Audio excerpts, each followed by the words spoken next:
సజీవ వాహిని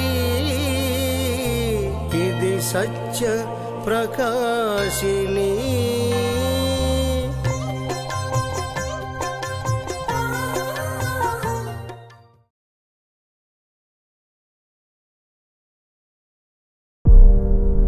యేసుక్రీస్తు పరిశుద్ధ నామానికి మహిమ కలుగునుగాక. 40 శిల్వ సాక్షులు అనే మన పాఠ్యభాగంలో 4వ పాఠ్యభాగము విశ్వాసం యొక్క సాక్షి, క్రీస్తు హతసాక్షి సీమోను పేతురు, అపోస్తలుడైన పేతురు గురించి తెలుసుకుందాం.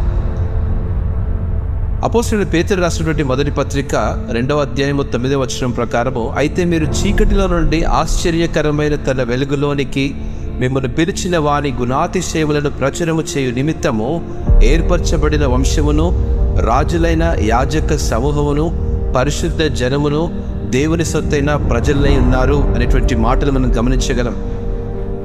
సీమోను పేతురు అని కూడా పిలువబడే పేతురు క్రొత్త నిబంధనలో గుర్తించదగినటువంటి వ్యక్తి.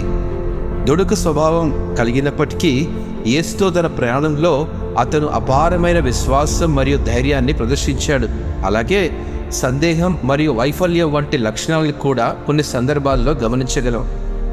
అయితే వీటన్నిటి ద్వారా పేతురు తన జీవితంలో దేవుని కృపను గూర్చిన బలమైన సాక్ష్యాన్ని కలిగి ఉన్నాడు.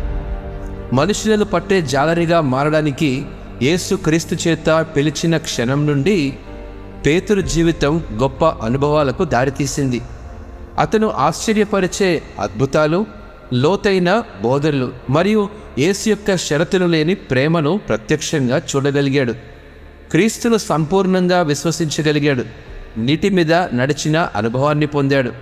క్రీస్తుపై లోతైన అవగాహన మరియు విశ్వాసం తన భక్తి జీవితానికి గొప్ప ఉదాహరణ అండి.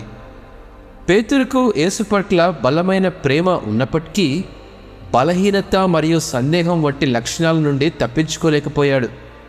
యేసుక్రీస్తు ప్రవచించినట్లుగా ఆయన విచారణ సమయంలో 3 సార్లు యేసును తిరస్కరించినప్పుడు తన వైఫల్యాలు స్పష్టంగా కనిపించాయి. కానీ అట్టి వైఫల్యాల్లో కూడా క్రీస్తు యొక్క అపారమైన క్షమాపణ మరియు పునరుద్ధరణను అనుభవించగలిగాడు పేతురు. యేసు పునరుద్ధానం మరియు ఆరోహణ తరువాత పేతురు ప్రారంభ క్రైస్తవ సంఘంలో నిర్భయమైన, ప్రభావవంతమైన నాయకుడిగా ఉద్భవించాడు. క్రీస్తుతో నిండిన బోధనలతో పాటు ఎన్నో అద్భుతాలు కూడా చేశాడు. యూదులకు, అన్యుల వర్గాలకు సువార్తను వ్యాప్తి చేయడంలో కీలక పాత్ర పోషించాడు.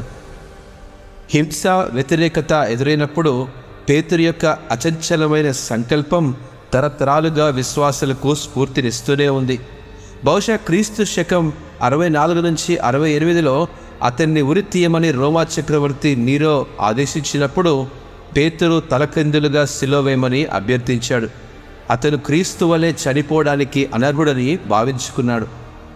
నేనంటాను, దేవుడు తన ఉద్దేశాలను నెరవేర్చుకోవడానికి అసంపూర్ణమైన పాత్రలను ఉపయోగించగలడని పేతురు జీవితం మనకు గుర్తు చేస్తుంది. మనలో లోపాలు మరియు తప్పులు ఉన్నప్పటికీ దేవుని అపరిమితమైన కృప తన పని కోసం మనలను ఎన్నుకోవడానికి మరియు సన్నద్ధం చేయడానికి సహాయపడుతుంది. పేతురు వలె మనకు కూడా మన దేవుని యొక్క ప్రతిష్టాత్మకమైన బిడ్డలముగా మన గుర్తింపును పూర్తిగా స్వీకరిద్దాం. హృదయపూర్వకంగా యేసును వెంబడిస్తున్నప్పుడు ధైర్యంగా, వినయముతో, విశ్వాసముతో అడుగులు ముందుకు వేద్దాం. దేవుని కృప మీతో, మనందరితో ఉండునుగాక. ఆమేన్.